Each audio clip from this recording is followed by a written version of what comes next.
we've had about a day and a half now of pretty strong westerlies, and Tally-ho has been behaving very well, really comfortable, taking the seas well. The autopilot has steered us the whole way.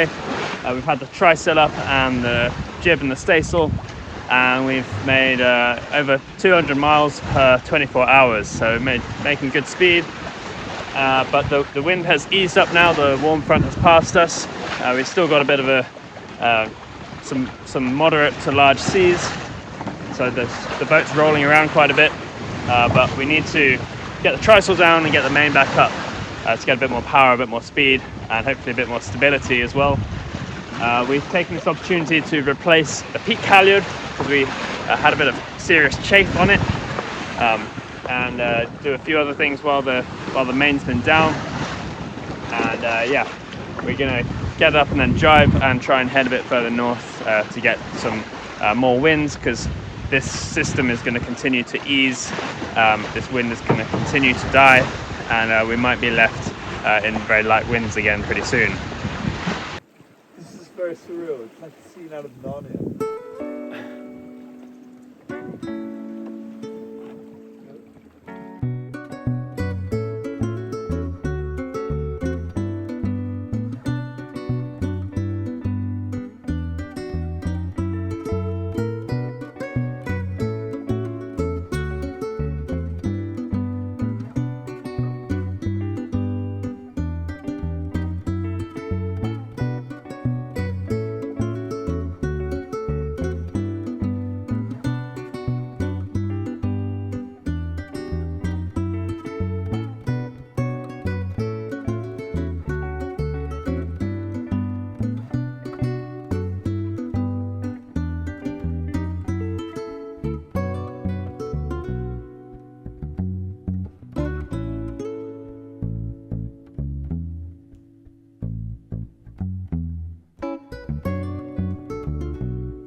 Got away with it one more time.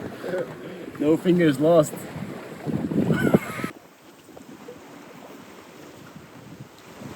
This is such a...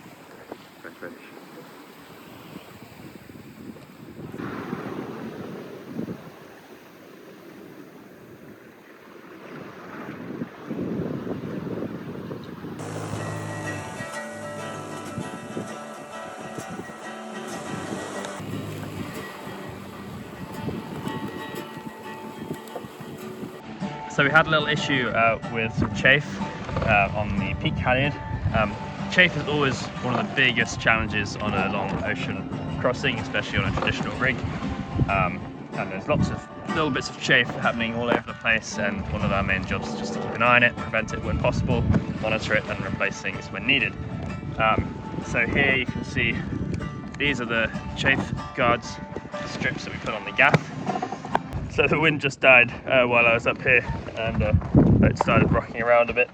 But yeah, these chafe strips, which I put on the gaff to protect the gaff from chafe on the shrouds, have inadvertently started chafing the peak halyard a little bit. So it kind of gets caught in this little gap here when we're on the other tack. And it actually did quite a bit of damage. We replaced the peak halyard already because it was so damaged. So now we know what's actually chafing. We need to protect this area before it damages the new peak halyard. So I'm going to make a little piece of leather that wraps around here. Well, I was planning to do it myself, but I also had a video to edit today.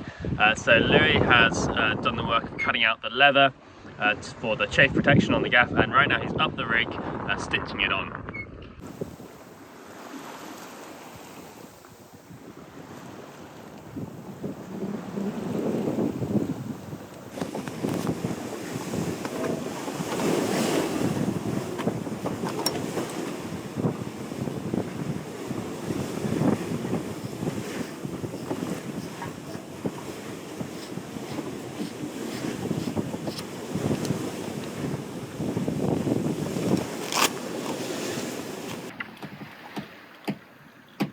My face, calling me now. Alright, I propose a little toast to Neptune before we serve ourselves.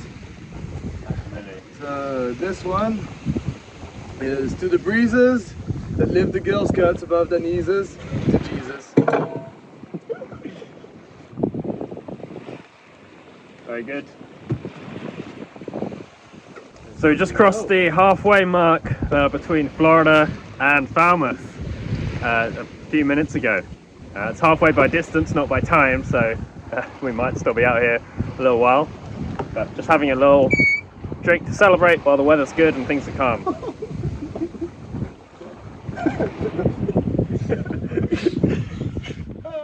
Sorry.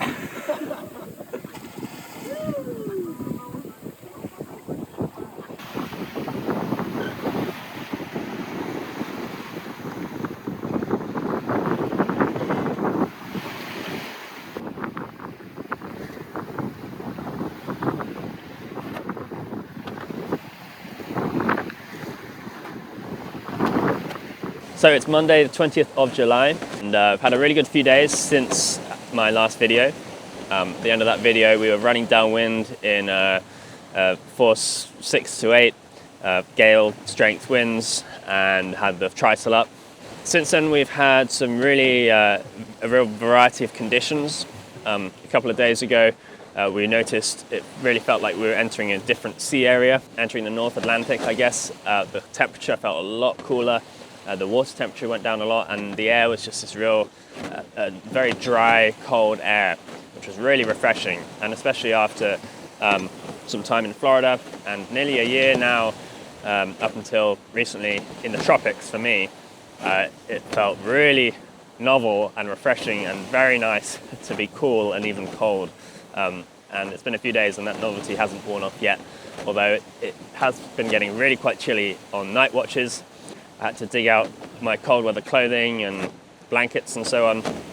But up here on deck, when you're just sitting on watch for a couple of hours in the middle of the night, the cold really does penetrate through the layers. But it feels really good to be making progress. And a couple of days ago, we passed the halfway mark.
Since that beautiful calm day, the conditions have changed a bit. As you can see, right now we're in thick fog with a very nice southeasterly breeze. It's blowing 18 knots right now, and we're on a beam reach on course for the UK.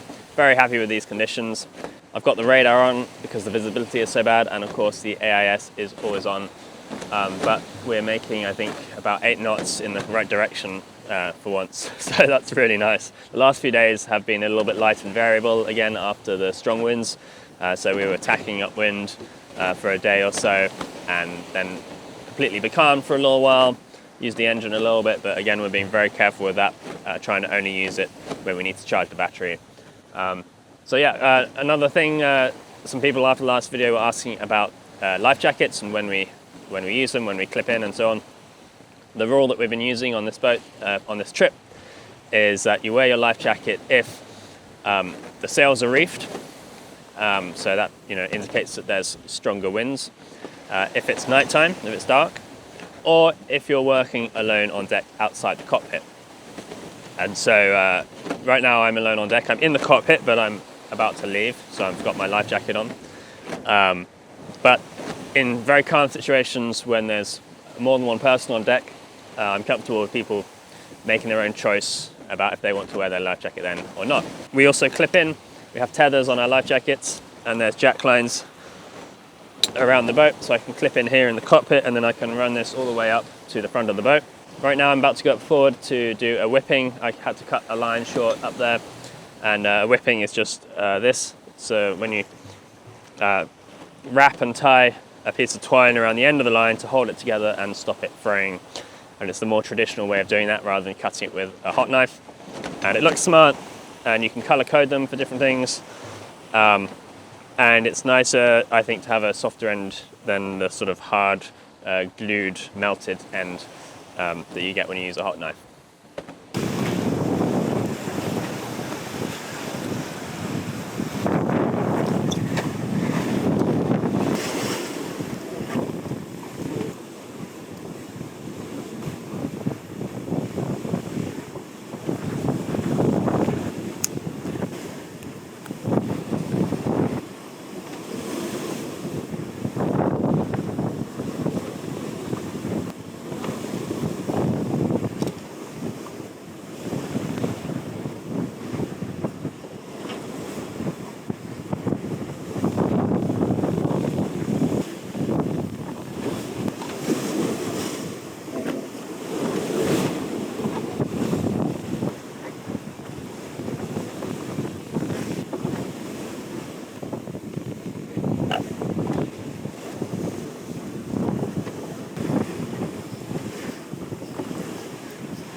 Yeah? It's really under the gill now. Yeah, yeah. Good, good. And up. Maybe 10 more. You got it? Yep. Okay. Get the lines up. Get the lines up. Nice. Ooh, jeez. Good. Nice and tight.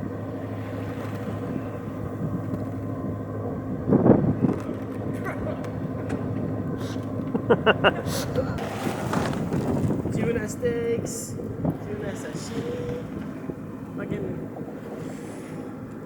tacos.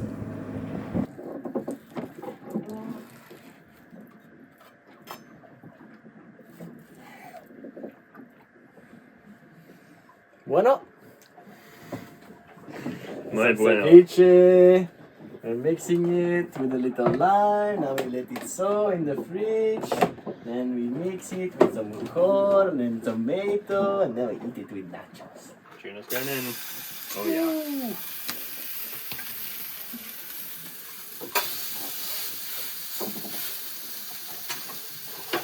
Muy bueno, muy bueno. Who says the English can't cook?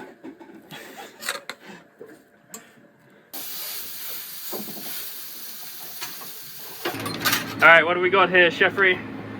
So we got some cooked up veggies with some soy sauce, some rice, and some tuna steaks. Yeah. Let's see Nice. if the cuisson is good. Okay, here we go. Oh yeah, that's perfect, man. Let's feast, boys. Woo!